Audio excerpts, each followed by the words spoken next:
राधिका बरसाने वारी की जय। राधे राधे। माघ मास महात्म्य अध्याय 28। 28वें अध्याय में गुरु वशिष्ठ जी राजा दिलीप को माघ स्नान व्रत नियम की उद्यापन विधि का वर्णन करते हैं।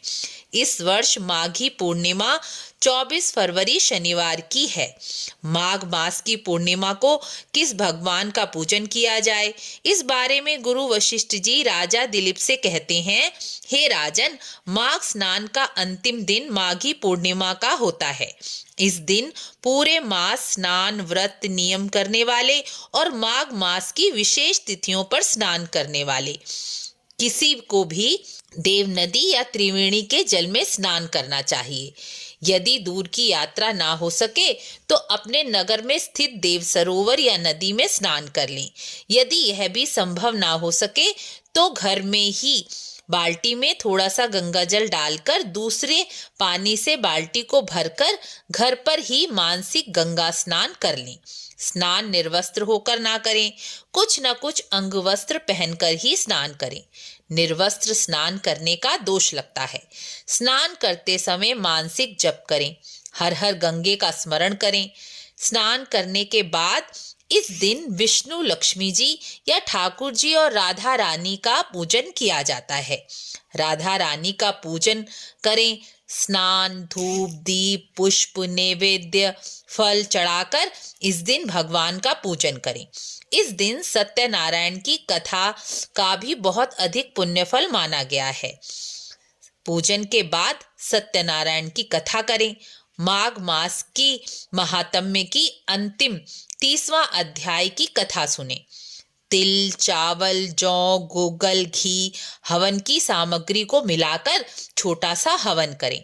चाहे 11 या 21 आहुतियां ओम लक्ष्मी नारायणाय स्वाहा की डालकर छोटा सा हवन कर लें। उसके बाद ब्राह्मण को भोजन कराएं। यथाशक्ति दक्षिणा, वस्त्र, कंबल, अन्न का दान करें।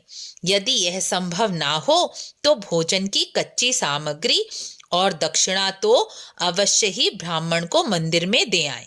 गुरु वशिष्ठ जी कहते हैं, राजन, शास्त्रों के अनुसार इस दिन ब्राह्मण को घर बुलाना चाहिए।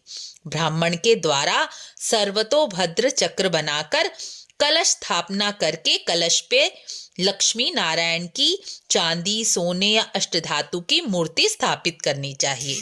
ओम इदम विष्णु रीति मंत्र से भगवान का आवाहन करके पुरुष सूक्त के मंत्रों से षोडशोपचार पूजन करना चाहिए। पूजन के बाद ब्राह्मण को भोजन, दक्षिणा, पलंग, 5 वस्त्र, लोटा, लक्ष्मी जी की साड़ी, अंगोछा, छाता, खड़ाऊं, आसन, माला, जनेऊ का जोड़ा, तिल और गाय का दान करने का विधान शास्त्रों में बताया गया है।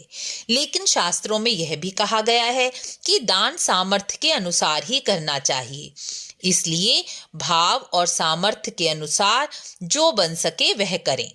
कुछ अधिक ना बन सके तो इस दिन खीर बनाकर ठाकुर जी और राधा रानी को भोग लगाकर ब्राह्मण को खीर और दक्षिणा दे आएं, तो भी स्नान व्रत नियम का उद्यापन माना जाएगा और उत्तम फल की प्राप्ति होगी।